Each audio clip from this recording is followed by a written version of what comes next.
Hello, welcome back to my channel, or welcome if you are new. My name is Zarina, and today's video is the books that I read today.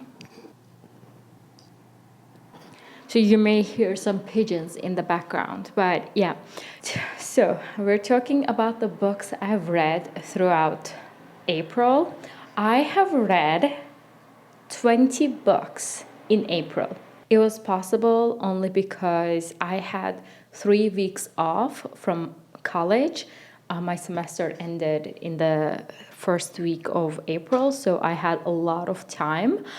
And most of the books, and by most I mean 90% of the books were audiobooks. I am going to give you the stats while I talk about them and my ratings and everything that I deem important. In April, all of the books I finished was from library, and one of them I still have with me, but all the others are from library and they were audiobooks anyways. But the one other book that I read physically, I had to return it. So I have only one book for today's video. The first book I finished was The House in the Cerulean Sea. I gave that 5 stars. I liked it a lot, and oh my god, it was such a fun time with those characters. Like, yes, they were children, but they were devious. Even though I would hate it in real world, but it was a fantasy and they were like magical kids, so it was a fun time. Needless to say, I loved Lucy. In my book tag video, I mentioned it. There was a romance in the book that I feel like it was not important. They could have been friends, but we've been over this before, so I'm not gonna get into that. But yeah, I loved it. It's my first, I think, my first 5 stars of this year. And then I finished Scythe. I love this book. I look forward to reading the other. Right now, I don't have the other books, like physical books, but I do have the audiobooks of them. This is a dystopian world where artificial intelligence got to the point where humans now know everything that there is to know about everything. They cured mortality, and now they have to have scythes to balance the overpopulation. I love this premise, and the story didn't disappoint. I loved it. This is a 5 stars through and through. I loved it. And next, I listened to It's One of Us. This was one of the stupidest things I have ever seen. I listened to that. Thank God I didn't waste time with my eyeballs. I listened to that while I was playing, so it's fine. So it was about a donor who donated his sperm, and his sperm was used like 30 times or something, 29 or something like that. And one of the kids was a killer. The whole book is all about that. And the father, the guy who donated his sperm, his wife, like, they want to have a child together, but his wife can't conceive. Like, she keeps miscarrying the fetuses. They have their own griefs and stuff like that, and there's this drama now. So it was, I don't know, I think it was poorly executed. I don't know what else to say. It would have been done better, I think, but not like 29 kids. Is that even legal without the knowledge of the guy? I mean, doesn't make sense, you know? So like, I didn't like it. 2 stars. And then I listened to Atlas 6. I gave this 3 stars. Obviously, 6 main characters, and there was Atlas and there was this other guy. I don't even remember his name. But also, side note, Atlas Blakely, and the author is Olivia Blake. Like, can you not do that? Like, it was kind of bad in my opinion. I don't know. I didn't like that fact. Anyways, the characters were fine. The world was fine. But again, the execution was not good at all. Maybe it's the author's writing style that I didn't vibe with. But yeah, there are a lot of people who like this book. Maybe it's just my energy with the author didn't match. So yeah. Next book, we have One by One by Frida McFadden, and you already know that it is a 4 stars. Frida usually gets 3 or 4 stars for me, and that's a like good 3 plus, you know. I love her books. It's really easy to digest. It's amazing like background noise. I feel sad for saying that, but yeah, like all of her books sounds the same, so I feel like it is okay for me to say that. I don't know. You can usually tell who will be the killer, and thriller is something that as you go through things you learn new stuff, so you have an idea of like what kind of characters these people are. But when by the end something completely changes, for example, I thought this whole thing was told by this character, but apparently it was told by other characters, so you have to look at it from a totally different light, which happened in should I say that? Is that a spoiler? I think it is. But yeah, I have read 2 Alice Feeney books, and both of them had that element, and one of the Riley Sager's books had that element. And the next book we have Gone Girl. I also listened to that. I've seen the movie. I watched it last year, I think. And I loved it so much, and I knew that going into this book, I knew that I wasn't going to be disappointed. Obviously, it is a 5 stars, and yeah, it was perfect in my opinion. Loved it, 5 stars, moving on. Next, we have The Last Time I Lied by Riley Sager. I gave that 2 stars. It was not good. First of all, I mentioned that in my Goodreads review as well, but to be honest, when men write from POV of women, and plus when they are younger, I just want to know why. He was like, oh, childbirth is... Was he talking about childbirth or menstruation? I don't... But again, is it your place to write from a woman's POV about pregnancy and childbirth? Is it your place? Is it really? I don't know. Anyways, but that wasn't the main point that aggravated me. It was that the storyline, there was like nothing interesting, nothing. I'm going by the date of completion, so I have one other Riley Sager book that I feel like it's the same book, but I'm going to talk about them when it's time to talk about that. You know, I'm going by the completion date. And then I read Sharp Objects by Gillian Flynn. I'm not sure. The same author of Gone Girl. I liked it, but not as much. I gave it 4 stars, and it wasn't like Alice Feeney vibes. I guess this is my new yardstick. Alice Feeney is my new yardstick for thriller mysteries. But it was interesting. It was about a person who was doing self-harm, and there are a lot of trigger warnings that you should be aware of, especially when you're reading thriller and mystery. I don't get triggered that easily when it comes to stuff like that, so I don't usually read the trigger warnings beforehand, but sometimes they do tell you beforehand. So, for example, in It's One of Us, in the audiobook, they had the miscarriage trigger warning beforehand.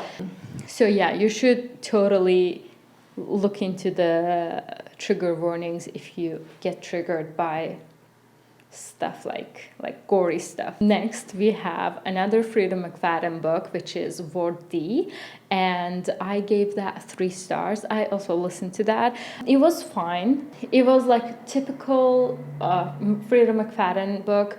Frida McFadden is a auto read for me. Like whatever she puts out, I'm gonna read it, and I'm slowly going through her her backlist. What do they call it? Anyways, I'm slowly going through her, like the books that she has out. And then I listened to The Wife Upstairs by Rachel Hawkins. This was actually good. This actually had that, by the end, it has totally different thing. It had that effect. It was confusing for me because of the thing that is supposed to confuse you. If that makes sense, I don't want to spoil it. By the end, when I was going back to think about what I've been hearing, it was really hard for me to keep track because how confusing it was. It was 3 stars from me. I had to change location, so bear with me. If I were able to differentiate the characters better, I would have given it better rating. So yeah. The Woman in the Window by A.J. Finn. This is apparently a book that had been turned into a movie. They made it into such a ridiculous movie that they had to make a satire TV show, which I watched. That's how I knew about this book. The Woman in the Window from the house across the... something like that. It was such a ridiculously funny TV show, and it was on Netflix, I think. But I gave it 3 stars. I went into this book knowing that it was kind of ridiculous, so I wasn't expecting much. That's sad. And then we have The Soulmate Equation by Christina Lauren. I read the DNA number 2 first and then this, but you could read them the other way around. That's why on Libby app, the number 2 book was available to skip the line, so I had to take it. So that's why I did it. But there's no I didn't miss anything from that one. But yeah, I didn't like it. It was just 3 stars for me. It wasn't that interesting. It was just the romance. It was better than the number 2 book, but still it wasn't the best. My first book from Christina Lauren was Love and Other Words, and I love that book. I love it. It's so cute. It's so it's everything that I love in a romance book, but these ones, I didn't like it. True Love Experiment and The Soulmate Equation, I didn't like them. Next, we have The Fortune Seller. Oh my God, I went into that book expecting fantasy. To be honest, it is totally my fault for not reading the summary. I assumed from the cover that it was a fantasy book. They took the tarot reading stuff and made it into a fantasy. That's what I was under the impression of. But yeah, it's my fault. I gave it 2 stars. It was apparently a thriller book. And I realized it was a thriller book only after checking it out on Goodreads. It was just a simple fiction book for me. But apparently it's a thriller book, which I don't understand. It wasn't thrilling. It wasn't mysterious. Yeah, there were points that you had to work out who was who, but I'm really disappointed with that book. And next we have The Wife Upstairs, the second title, but this one is from Frida McFadden, and I loved it. I gave it 4 stars. This was a mix of Verity and the only one left. Yeah, they just move to a remote place, and the wife is paralyzed, and you are reading the wife's notes, diary entries, and yeah, by the end. And this is great because you don't get an answer, just like Verity. You don't get an answer by the author which person is the real villain. You are going to decide that for yourself, and I love that. better than Verity in a sense that there was no smut. I mean, I'm fine with like sex scenes, but when it's too much, it's just too much, and there were none here, so I'm totally like I'm fine with that. And next we have My Dark Vanessa. I gave that 2 stars. I feel like it wasn't good. It's about a minor and a teacher's relationship, and I didn't like it. Not because of the like nature of the book. I knew when I was going into it, I knew what I'm going into, but I didn't vibe with the writing style. Anyways, I don't want to go more into that, but yeah. And then we had Final Girls from Riley Sager. I gave that 2 stars as well. And I am so disappointed in Riley Sager because of this book. What is this? And then we had My Darling Husband by Kimberly Bell. That's just a random book that I found on Libby that was available. It had the 2000s thriller action movie vibes. This wasn't your typical thriller where by the end you are trying to find out who the bad guy is, and you think this person was a bad guy all along, but actually that the other guy was a bad guy. It wasn't like that. And one thing that I did like about it was the bad guy here was giving the same vibes as Mike Ehrmantraut from Breaking Bad, and he is my second favorite character from that series. And yeah, the guy had the exact same vibes with him. I gave the book 3 stars. And next we had Then She Was Gone. As a middle child, I hated the main character. She obviously had a favorite child, and I hate that. The twist was like, I could see the twist from miles away. I fell asleep twice listening to this book. Yeah, but 3 stars. It wasn't that bad. It wasn't that good. 3 stars. And then we have American Dirt that I read with my eyeballs. All of the others, I listened to them. But this one I read, but I don't have the physical book with me right now because I gave it back to the library. And this was about a woman and her child going to USA to save their lives. They were escaping from Mexico. I said before that things don't trigger me in like mystery thriller stuff, but this real life stuff, they give me anxiety, and I didn't want to stop reading it. It gave me anxiety, and I think it was like, anyways, I don't even want to think about it. I gave that 3 stars. Writing was fine. There were too many Spanish words that I didn't know. Like sometimes they would translate it, but sometimes they would just leave it. Am I supposed to be in the know? Like, I don't know this word, but anyways. And the very last book I listened to this month was Sometimes I Lie by Alice Feeney, and I already talked about it. It's my second book from her, and you have to go back and like rearrange the files in your head that this was said by the other person. You were under the impression that it was said by this person. Is this a spoiler? I'm not sure. But yeah, needless to say, I gave that 5 stars. I love Alice Feeney, and from now on, she is my next auto-read author. And I do have 2 of her other books on hold on Libby. I have one already available now. So that is in my May TBR. That is all of the 20 books that I read this month.